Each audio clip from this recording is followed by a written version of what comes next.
Friction ঘর্ষণ বল সম্পর্কে আলোচনা।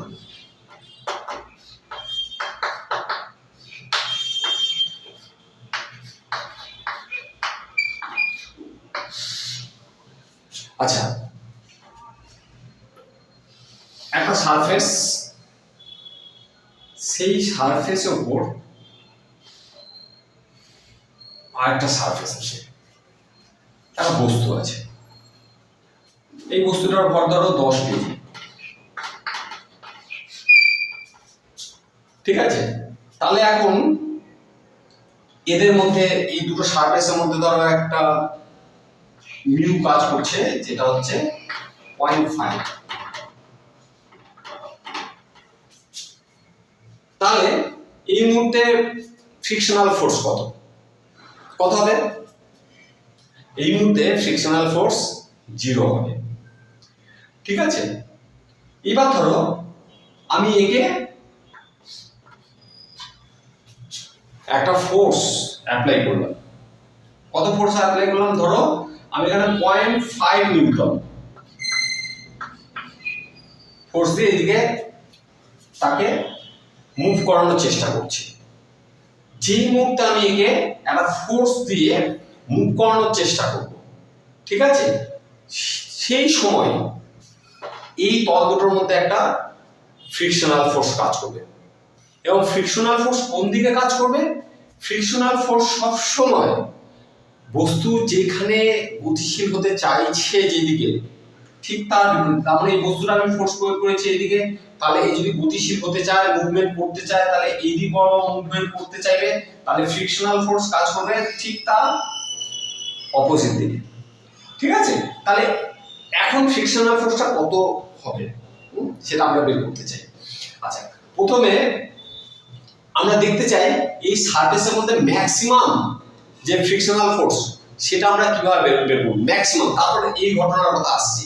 তাই এই সারফেসের মধ্যে ম্যাক্সিমাম ফ্রিকশনাল ফোর্সের মান যেটা হতে পারে সেটা বের করার জন্য আমাদের যেটা লাগবে, এটা তো ধরো 10 কেজি আমরা একটা ভর, হ্যাঁ, তাহলে তার জন্য হচ্ছে তার ওয়েটটা W সমান mg। আচ্ছা, এই যে তার ওয়েটের জন্য এই সারফেসের উপর একটা লম্ব প্রতিক্রিয়া, পারপেন্ডিকুলার ফোর্স কাজ করবে। সেটার মান কত হবে? এটা যদি mg হয়, এই ফোর্সটার মান হচ্ছে mg হবে, ঠিক আছে? এইবার ফ্রিকশনের সূত্র থেকে আমরা বলতে পারি যে frictional force, maximum frictional force Fs, maximum frictional force, এটাকে অনেক সময় আর দ্বারা বলা হয়। লম্ব প্রতিক্রিয়া বা পারপেন্ডিকুলার যে ফোর্স সেটাকে আর দ্বারা প্রকাশ করা হয়। তাহলে ম্যাক্সিমাম ফ্রিকশনাল ফোর্স এটা প্রপোর্শনাল টু এই লম্ব প্রতিক্রিয়া এর সাথে সমানুপাতিক। তাহলে Fs সমান কি হবে? Fs সমান হচ্ছে মিউ, একটা সমানুপাতিক ধ্রুবক, প্রপোর্শনালিটি কনস্ট্যান্ট আসবে মিউ, যে মিউটা মানে এখানে বলা ছিল মিউ আর, ঠিক আছে? তাহলে দেখো Fs সমান কি হলো? মিউ আর এর মান হচ্ছে mg। তাহলে Fs সমান হচ্ছে মিউ mg আমাদের এই ক্ষেত্রে। আচ্ছা, তাহলে ম্যাক্সিমাম মানটা আমরা কত? ম্যাক্সিমাম মানটা পাচ্ছি, এটা 0.5 আছে, এমটা 10 কেজি, আর জিটার মান আমরা 10ই ধরলাম, 10ই ধরলাম, 9.8, বিভিন্ন জায়গায় বিভিন্ন দেওয়া হয়, আমরা 10 ধরছি, হ্যাঁ 10 ধরলে তাহলে ইনটু 10 এত কি হবে? সমস্ত আমরা এসআই ইউনিট ইউজ করেছি, তাহলে Fs একটা ফোর্স এত নিউটন, তার মানে এটা হচ্ছে 10 × 100 তার হাফ, মানে 50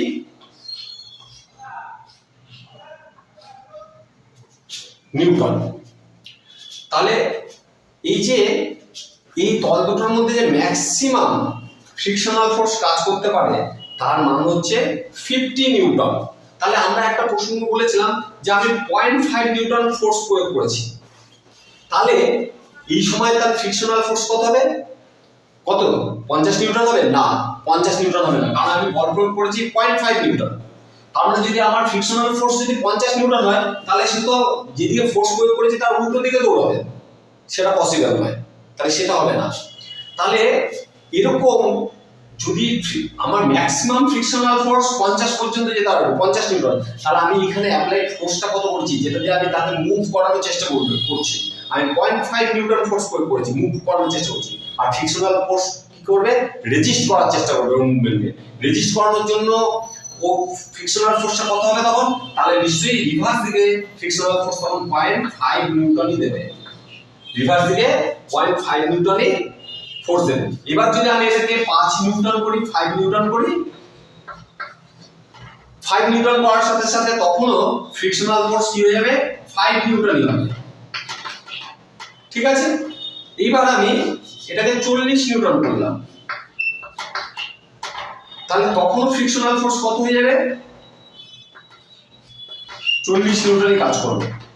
এবার আমরা ফ্রিকশনাল ফোর্সকে 50 নিউটন করলাম, অ্যাপ্লাইড ফোর্সকে 50 নিউটন করলাম, তাহলে এখানেও কত হবে, 50 নিউটনই কাজ করবে। তাহলে এখন দেখো এই দিকের ফোর্স আর এই দিকের ফোর্স সেম হয়ে গেছে, মানে ম্যাক্সিমাম ফ্রিকশনাল ফোর্সটা ম্যাক্সিমাম 50 পর্যন্ত হতে পারে, আমি এদিকে 50 ম্যাক্সিমামটা দিয়েছি এবং ম্যাক্সিমাম পর্যন্ত নিয়েছি। এরপর যদি সামান্য একটু ফোর্স বাড়ানো হয়, মানে 50.001 নিউটন যদি করা হয়, তাহলে কিন্তু এটা 50.001 নিউটন হবে না, কারণ হচ্ছে ফ্রিকশনাল ফোর্সের ম্যাক্সিমাম মান হচ্ছে এই সারফেসের ক্ষেত্রে এই কন্ডিশনে 50 নিউটন, তাহলে তখন এটা 50 নিউটনই থাকবে। তাহলে এইখানে এক্সট্রা ফোর্স এদিক বরাবর, হ্যাঁ, আনব্যালেন্স ফোর্স কত থেকে যাবে, 0.001 নিউটন। তাহলে এই ফোর্সের জন্য তখন সেই দিকে মুভ করতে চাইবে বা মুভ করবে, ঠিক আছে। তাহলে আমরা এখান থেকে জানলাম যে দুটো সারফেসের মধ্যে একটা ম্যাক্সিমাম ফ্রিকশনাল ফোর্স থাকতে পারে, হ্যাঁ, সেই ম্যাক্সিমাম ফ্রিকশনাল ফোর্স কিভাবে বের করবো, আমরা এইভাবে বের করলাম। এরপরের কাজ কি, এরপরে আমরা প্রথমেই শুরু করেছিলাম কি এইভাবে, যে এই সারফেসটার উপর এই বস্তুটা আছে, তাহলে কত ফ্রিকশনাল ফোর্স কাজ করছে, তাই এখানে ফ্রিকশনাল ফোর্স কিছু কাজ করবে না, ঠিক আছে। এই যেহেতু আমি এই দিক বরাবর একে মুভমেন্ট করার চেষ্টা করিনি, তাই এখানে কোনো ফ্রিকশনাল ফোর্স কাজ করবে না। এরপর যে মুহূর্তে আমি কোনো ফোর্স অ্যাপ্লাই করব, তখন ফ্রিকশনাল ফোর্স অ্যারাইজ করবে। আচ্ছা, এইবার তাহলে আমরা কিছু সিম্পল এই কনসেপ্ট থেকে প্রবলেম করার চেষ্টা করি। একটা প্রবলেম করি,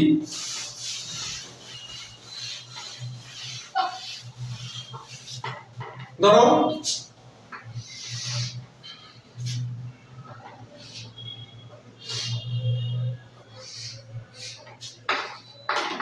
কেজি একটা বস্তু, তার উপরে আর একটা 2 কেজি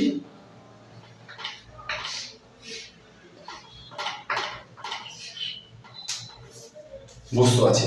এইবার আমরা একে ম্যাক্সিমাম কত ফোর্স প্রয়োগ করলে, ম্যাক্সিমাম কত ফোর্স, আচ্ছা এর মধ্যে একটা মিউ আছে, মিউটা হচ্ছে ধর 0.5 ধরে নিচ্ছি,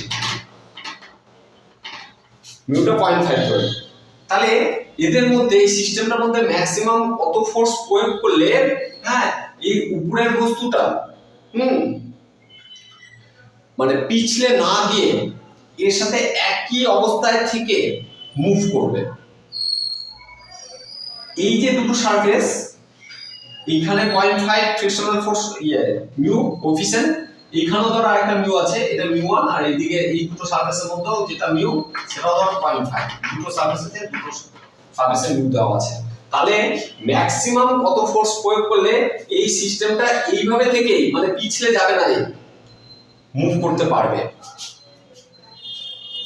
এই প্রবলেমটা কি তোমরা ট্রাই করবে, আমি পরে করাবো, তোমরা ট্রাই করার চেষ্টা করো, ঠিক আছে। আমি নেক্সট ক্লাসে তাহলে এই প্রবলেমটা তোমাদের আমি করিয়ে দেবো, ঠিক আছে।